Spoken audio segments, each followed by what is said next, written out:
Saudari-saudaraku yang terkasih, berjumpa kembali bersama saya Inspirasiku di Antara. Renungan Harian Kamis 16 November, Pekan Biasa ke-32. Semoga kita bersama keluarga dan komunitas kita selalu dalam keadaan baik, tetap sehat dan bersemangat.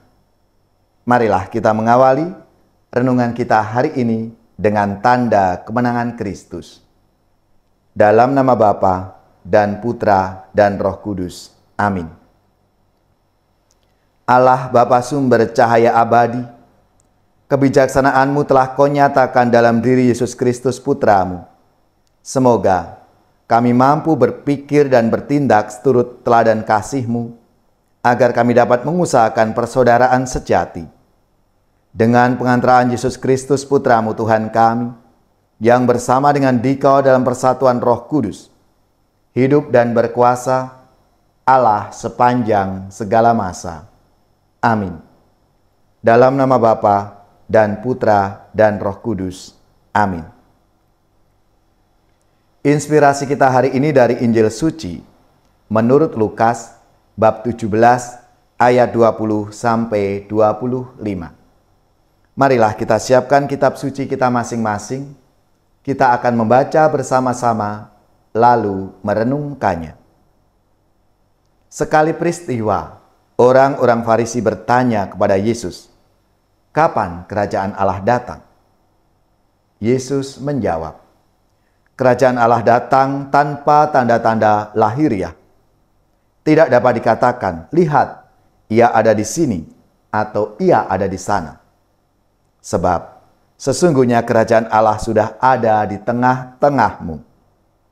Yesus berkata kepada para murid, "Akan datang waktunya, kalian ingin melihat salah satu dari anak manusia itu, tetapi kalian tidak akan melihatnya. Orang akan berkata, 'Lihat, dia ada di sana, lihat, dia ada di sini.' Tetapi jangan kalian pergi ke situ, jangan kalian ikut.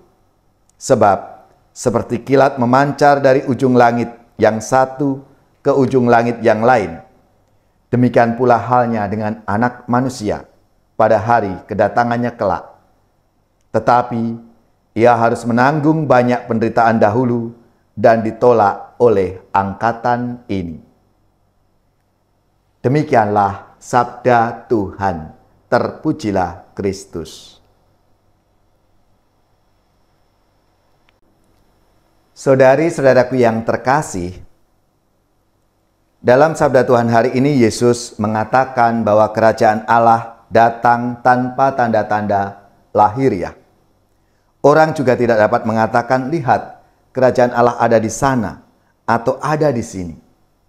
Lalu Tuhan berkata, "Sebab sesungguhnya kerajaan Allah ada di antara kamu."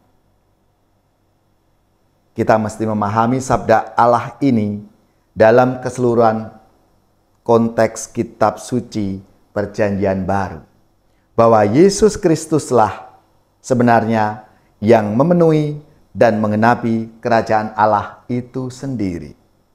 Siapa yang melihat dan mengalami Yesus, dialah juga yang sedang mengalami dan berjumpa dengan kerajaan Allah itu sendiri.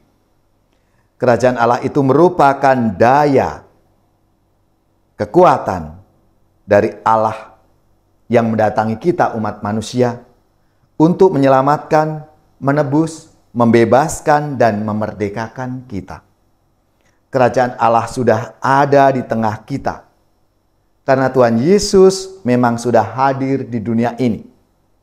Ia telah wafat dan bangkit, dan kini hadir di tengah-tengah kita sebagai Tuhan yang mulia. Saudari-saudaraku yang terkasih, sebagai Tuhan yang mulia, Yesus menjumpai kita dalam berbagai macam bentuk. Terkadang sebagai teman, sebagai guru, orang tua, pasien, murid, kawan yang mengkritik kita, pengemis, atau orang yang minta kepada kita, yang butuh pertolongan kita.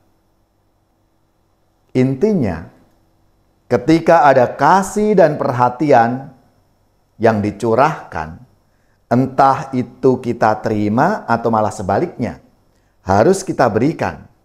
Saat itulah Tuhan Yesus sedang menjumpai kita. Kerajaan Allah hadir dalam diri kita. Saat itulah kerajaan Allah sedang di tengah-tengah kita. Hanya saja memang tidak selalu jelas. Apakah itu benar-benar berbentuk kehadiran Tuhan? Hanya saja ada kehadiran Tuhan Yesus yang pasti dan terjamin, yaitu dalam perayaan Ekaristi. Saat merayakan Ekaristi, kita menyambut tubuh dan darah Kristus dalam komuni.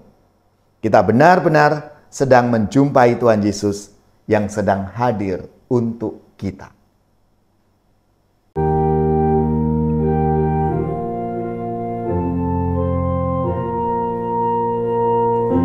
Kau dipanggil Tuhan, dijadikan duta, supaya hidupmu menyinarkan kasih-Nya. Berat memang tugasmu, tetapi kau diberi rahmat.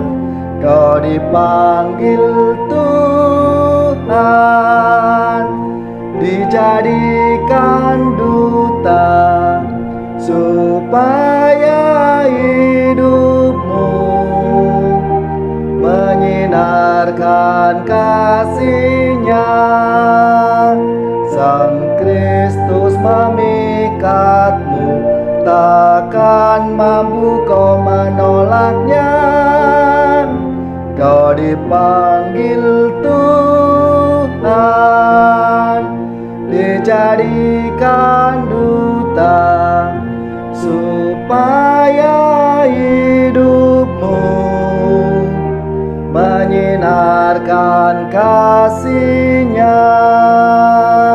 Dan doaku bagimu, semoga teguh semangatmu. Kau dipanggil Tuhan, dijadikan duta, supaya hidupmu menyinarkan kasih-Nya.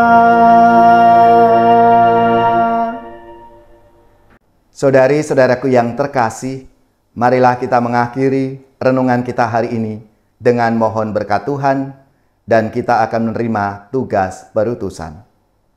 Marilah kita siapkan hati kita. Semoga saudari-saudara sekalian, keluarga-keluarga dan komunitas kita, orang-orang yang kita doakan, mereka yang sakit, yang menderita, seluruh tugas, belajar, pekerjaan, usaha, serta karya pelayanan kita, dibimbing, dilindungi dan diberkati oleh Allah yang Maha Kuasa, Bapa dan Putra dan Roh Kudus. Amin.